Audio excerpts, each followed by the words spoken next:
ಮಂದಾರ ಹೂವೇ ನನ್ನೊಲುಮೆ ಬಾಂದಳದ ಚೆಲುವೆ ಬಳಿ ಬಂದು ಬಾಳನ್ನು ಬೆಳಗು ನನ್ನ ಬರಿದಾದ ಮನವೊಂದು. ಎಸ್, ಈ ಹಾಡನ್ನು ಕೇಳಿದ ತಕ್ಷಣ ನಮಗೆ ನೆನಪು ಬರೋದು ಸುರೇಶ್ ಹೆಬ್ಳಿಕರ್ ಅವರು. ಸುರೇಶ್ ಹೆಬ್ಳಿಕರ್ ಒಬ್ಬ ಕನ್ನಡ ಚಿತ್ರ ನಿರ್ಮಾಪಕರು, ನಿರ್ದೇಶಕರು ಮತ್ತು ನಟರು. ಅವರು ಪರಿಸರವಾದಿಯೂ ಹೌದು. ಅವರು ಅನೇಕ ಗಮನಾರ್ಹ ಕನ್ನಡ ಚಿತ್ರಗಳನ್ನು ನಿರ್ಮಿಸಿದ್ದು, ಅವುಗಳಲ್ಲಿ ಕಾಡಿನ ಬೆಂಕಿ ಚಿತ್ರಕ್ಕೆ ರಾಷ್ಟ್ರಮಟ್ಟದ ಅತ್ಯುತ್ತಮ ನಿರ್ದೇಶಕ ಪ್ರಶಸ್ತಿ, ಉಷಾ ಕಿರಣ ಚಿತ್ರಕ್ಕೆ ಫಿಲ್ಮ್ಫೇರ್ ಪ್ರಶಸ್ತಿಯನ್ನು ಗೆದ್ದಿವೆ.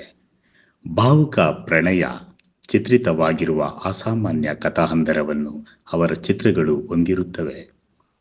ಇದಕ್ಕೆ ಅವರ ರಮ್ಯತೆಯುಳ್ಳ ಬಾಲ್ಯ ಕಾರಣ ಎನ್ನಲಾಗಿದೆ.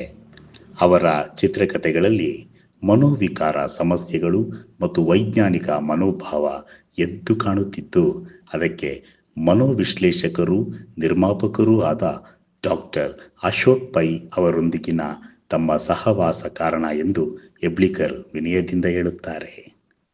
ಅವರು ಸ್ವತಃ ಪರಿಸರವಾದಿಯಾಗಿದ್ದು, ಅವರ ಚಿತ್ರಗಳು ನಿಸರ್ಗ ಮತ್ತು ಅದರ ಸಂರಕ್ಷಣೆಯನ್ನು ಚಿತ್ರಿಸುತ್ತವೆ.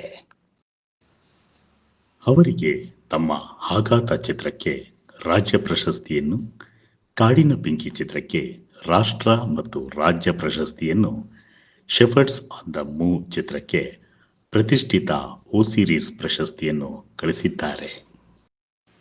ಇನ್ನು ಅವರು ನಟಿಸಿ ನಿರ್ದೇಶಿಸಿದ ಕೆಲವು ಚಿತ್ರಗಳು ಯಾವುವೆಂದರೆ ಕಂಕಣ, ಋಷ್ಮಶೃಂಗ, ಖಂಡವಿದೆಕೋ ಮಾಂಸವಿದೆಕೋ, ವಾತ್ಸಲ್ಯಪಥ, ಆಲೆಮನೆ, ಅಮರ ಮಧುರ ಪ್ರೇಮ, ಜ್ಯೋತಿ, ಅಂತರಾಳ, ಅಪರಿಚಿತ, ಮತ್ತೆ ವಾತ್ಸಲ್ಯ, ಕಾನೂನಿಗೆ ಸವಾಲ್, ecology of western ghats, energy 1984, smoking tuna, ಆಗಂತುಕ, ಕಾಡಿನ ಬೆಂಕಿ, ಪ್ರಥಮ ಉಷಾ ಕಿರಣ, ಚಮತ್ಕಾರ, ಆಘಾತ, ತಾಯಿ ಸಾಹೇಬ, ಆಶಾಜ್ಯೋತಿ, ಸೂರಪ್ಪ, ನನ್ನ ಪ್ರೀತಿಯ ಹುಡುಗಿ, ಕೇರ್ ಆಫ್ ಫುಟ್ಪಾತ್.